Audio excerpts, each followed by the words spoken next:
Welcome back to CoSeCity, the podcast where we cut through the jargon and make corporate governance simple, practical, and relevant. I'm Neo. And I'm Kako. Yes, we do indeed. And today we're talking about a very exciting topic.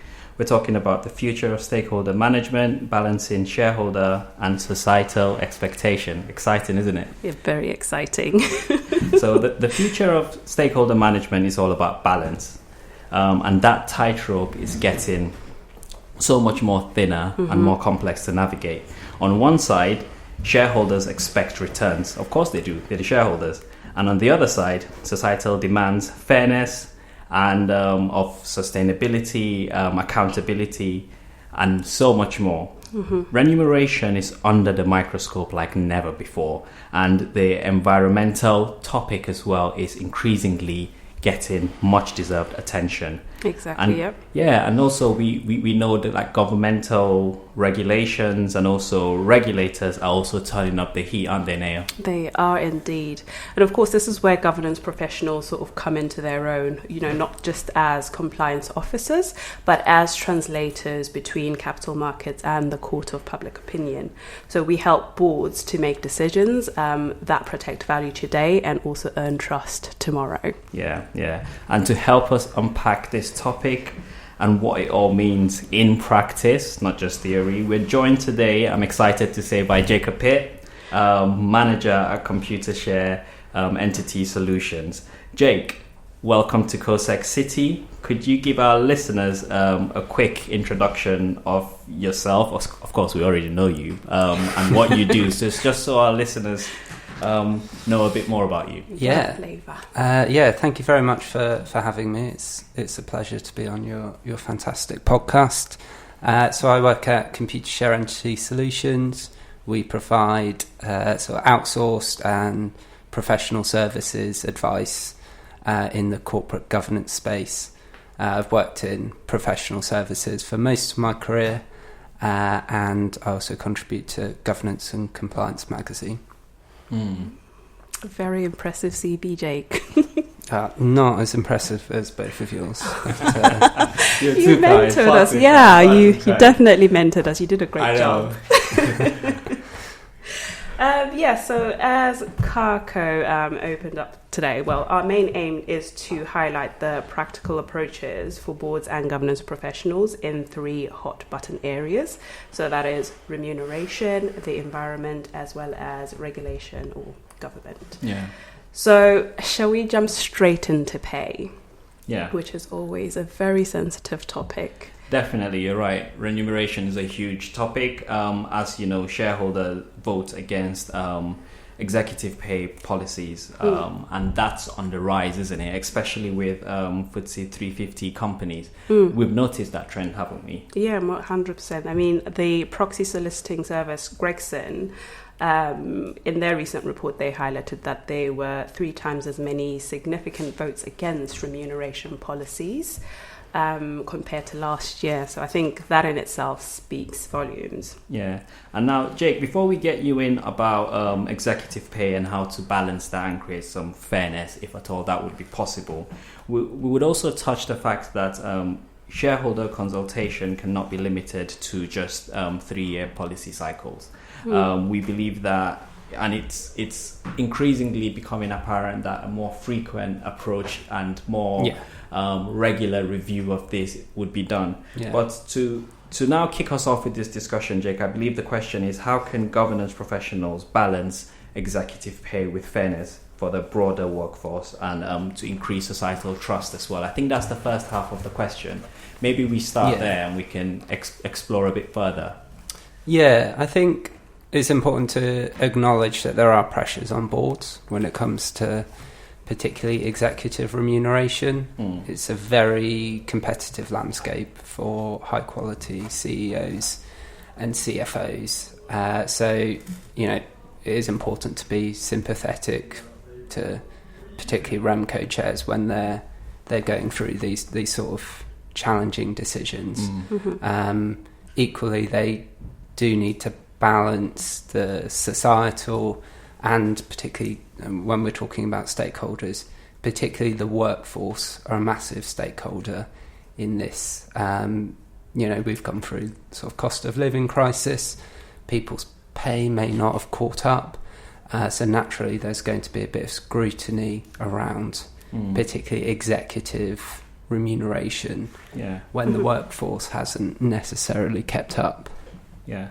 And sorry to just cut in there, because pay ratio disclosures now influence reputational perception about organization, investor relations, ESG ranking, and so on and so forth. And activist shareholders are taking a lot more focus on this. So would you say continuous consultation with shareholders is now becoming, or should be, a requirement rather than just simply best practice? Absolutely. Yeah, I think it's imperative that significant decisions, not just the 3-year remuneration policy review, but ahead of any sort of key sort of remuneration decision, you need to be consulting your shareholders and other stakeholders. Yeah, okay. So in practice then, Jake, how frequently are we looking if we're moving away from the 3-year mark, would you say is sensible? I would say if you're a remuneration committee chair, it should be a continuous process, and at least on an annual basis.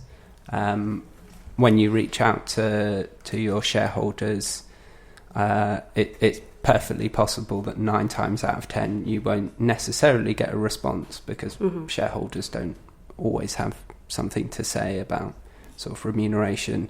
But showing that you're willing to have that sort of continuous conversation, I think sends a really good message. Correct. And that's a good, for me, I think you're definitely right. The more consultation and interaction we have with the shareholders, it definitely puts the governance professionals in a better position as we advise boards and how to address this very, very pressing situation.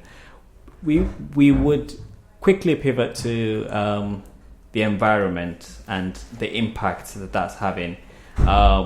But at the same time, before we ask the questions, I believe that we would like to learn from you, Jake, how governance professionals can manage investor pushback while maintaining credible ESG commitments with relations to the environmental angle. Yeah. I think a sort of case study in this area that I think is really helpful is probably Legal and General, L&G. They sort of fairly recently committed to going net zero by 2050.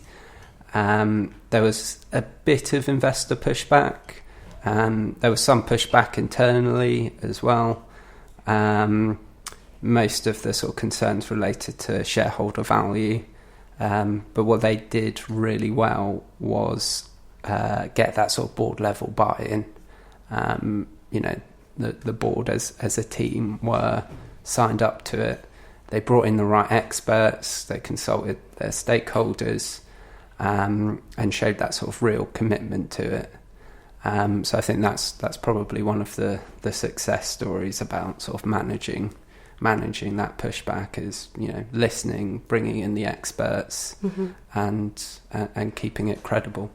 Yeah, so I think you raised the important point there, and that just led me to perhaps where we should have started this conversation: is who are the stakeholders of a business, and should there be, in terms of a priority list, a particular group of stakeholders that a company, a business should be more concerned about, because therein lies where perhaps the company would prioritize appeasing, because it's not always, as you mentioned, with the case study with L&G, there was some pushback even internally. So it's not always that every stakeholder would align on what they want. You would find situations where the desires and the interests are conflicting. So first of all, I guess the question is, who are the stakeholders and who's more important? I think it depends on. It naturally depends on on the type of company or organisation you are. You know, if you're a sort of pensions and investments firm like L&G, your stakeholders are going to be different to if you're, say, water company or a tech company. Yeah. Regardless of what industry you're in, having a stakeholder map, so mapping out who your stakeholders are, how you engage with them, what their interests are, is crucial for any business, and that's something that the company secretary or the corporate governance professional should be intimately involved in. Yeah. Correct. So not to push you then, so who is the most important stakeholder, would you say? It's not a trick question. Who is the most important stakeholder? Yeah. Is there a hierarchy, do you believe, or you could plead the fifth? I would say shareholders are your most consequential stakeholder. I don't know if they're necessarily the most important.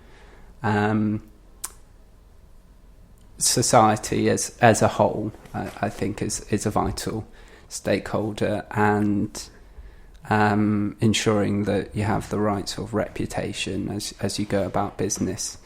That's the number one risk for most companies will be their reputation, and especially if you're a consumer facing business, how you're regarded by society is such an important factor for the financials and for your success as a business. And in the grand scheme of things, I guess society should be the winner. Yeah. And as usual, Jake, you always have the right words to say. I thought Neo would have cornered you there with that one, but that was a great answer. And I guess to close off this section, you voiced a strong sense of responsibility there.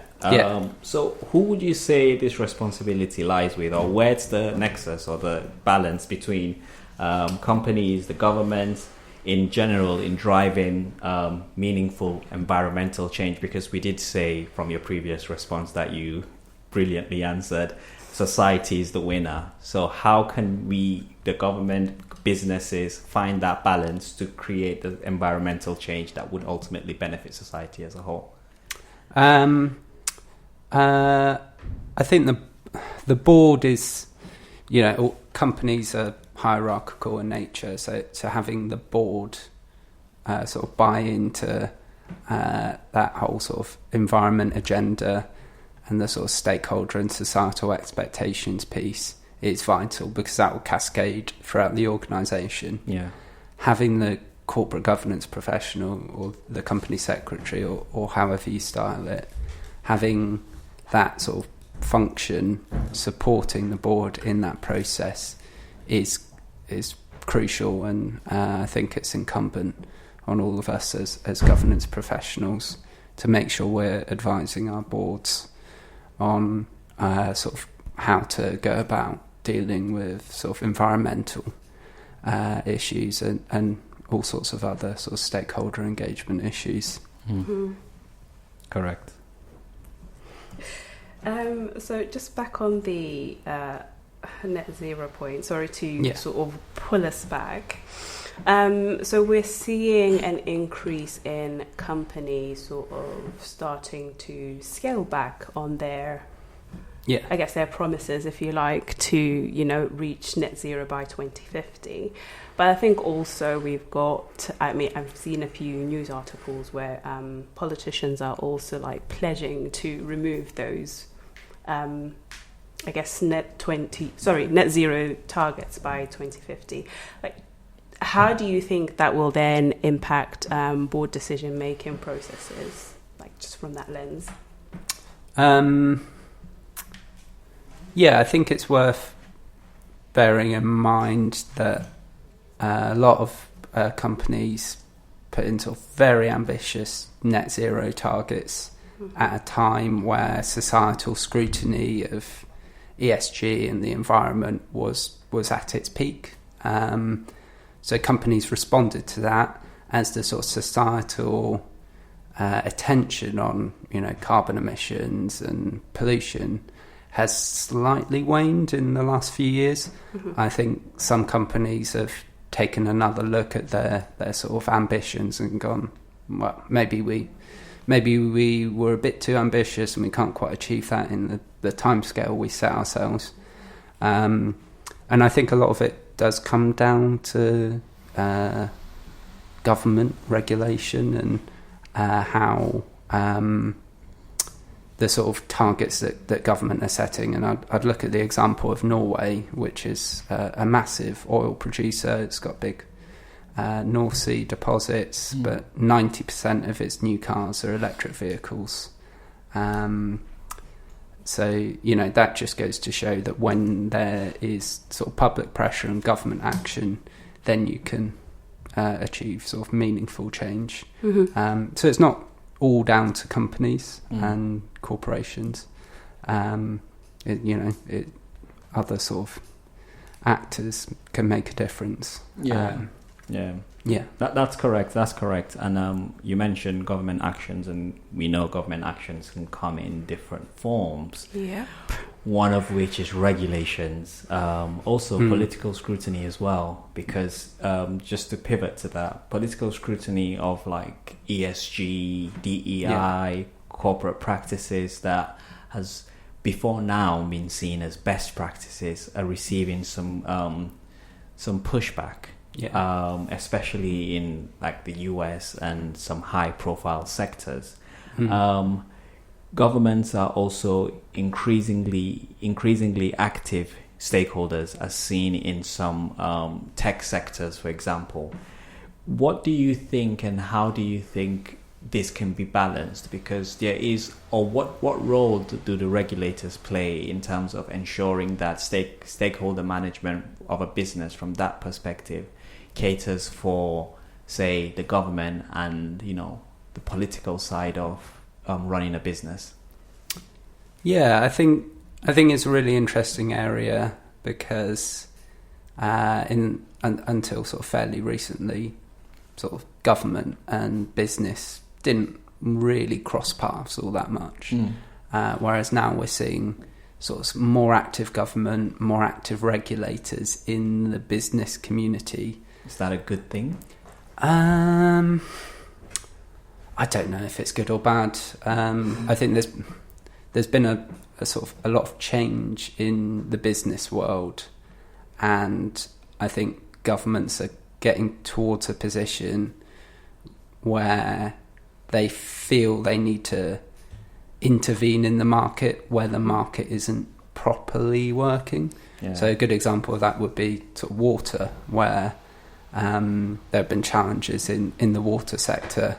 Governments have been a bit more active at sort of intervening in the governance of water sector companies, and that's another thing that company secretaries and governance professionals will need to be mindful of. Is the regulator is going to, if you're in a regulated environment, the regulator is likely to start asking more and more questions about your governance arrangements. And being able to justify your governance arrangements to the regulator is going to be an increasing work stream going forward. So on that note then, do you think, or rather, shall I say, how do you think governance professionals could then start to build that trust between themselves and regulators without coming across as biased? I think you need to adopt a position of almost, we'll talk to anyone. We won't sort of, it's important that, companies stay out of partisan politics. You don't want to sort of, obviously tie yourself to any one sort of political party, but you need to make yourself available to people from different parties, from different areas of government, so local authorities, national government, regulators, and being open and willing to have those sort of conversations about kind of we're going to take if you're going to take a particularly big decision or make a big investment in a particular area.